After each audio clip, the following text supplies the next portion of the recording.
As you imagine, just for a moment, there's a version of you who already lives this. Not in the future, not someday, but now. Who walks through life as though worthiness was the air they breathed. Where validation is a river that flows from within. And every interaction is a reflection of an unshakable core. Because you already know, don't you, that people who feel whole, they don't ask, am I enough? They know. They feel it in the way they stand, the way they speak, and now your mind is remembering how to feel that too. So imagine this, you're in a garden. Each step you take forward is a belief being planted. Each breath waters it. And as you hear these words, those seeds begin to root. You're enough. You're safe to feel. You're loved, especially when you don't need to be. Notice how you can accept that now, easily, without needing to try. Because trying is what you used to do. Now you install, like software, quietly updating in the background.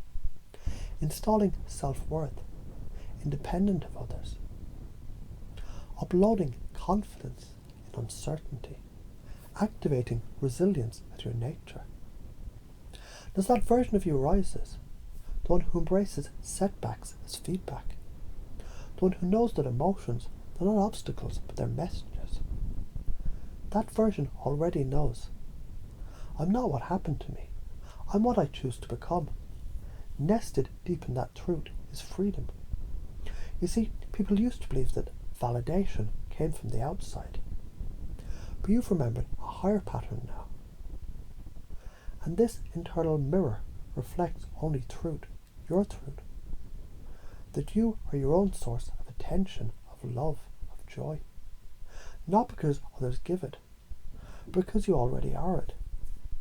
So let's pause in this moment, where the mind can do something fascinating. It begins to construct new scaffolding automatically.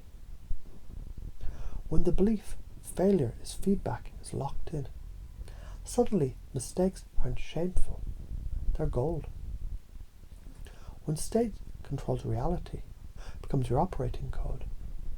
You no longer wait to feel good, you decide it. And when emotions are processed, not suppressed, you realize you're no longer afraid to feel deeply. Feeling becomes freedom. So let's go deeper. Think of someone facing rejection, old code, collapse, new code, curiosity. What's this teaching me? And suddenly the rejection becomes direction. Someone's presence is ignored in a group. Old system, I'm invisible. New operating system, the moment doesn't define me, I define the moment. They choose to speak, to lead. Not because of the response, because their frame is stronger than the silence. Emotions rise, anxiety, doubt. The old belief says, this is bad. The new belief, this is data.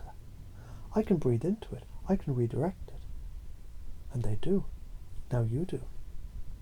Because you're becoming the type of person who regulates emotion with elegance, who establishes boundaries with peace, walks into rooms and changes the energy, creates certainty with your presence, speaks truth and watches the world rearrange around you. Let these words loop and echo and root. Rapport is created, not found. Authenticity is magnetic. The strongest frame wins, and now your frame is the one being installed. You realize you're not becoming, you're remembering. Because all this time, that resilient, compassionate, creative self was in you, hidden under layers, now rising.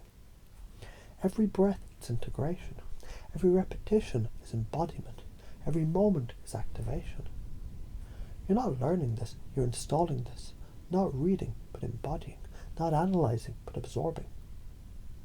Let me ask you this. If you knew you could operate from this belief system every day, what else would become possible? Because now you are the self-approved identity, emotionally regulated leader, purpose-driven creator, adaptable spirit, grounded yet expansive being. You've rehearsed this in the garden of your unconscious. So now the body walks with it, the voice speaks with it, the eyes shine with it, and you no longer wonder how. You demonstrate what. This is who I am now.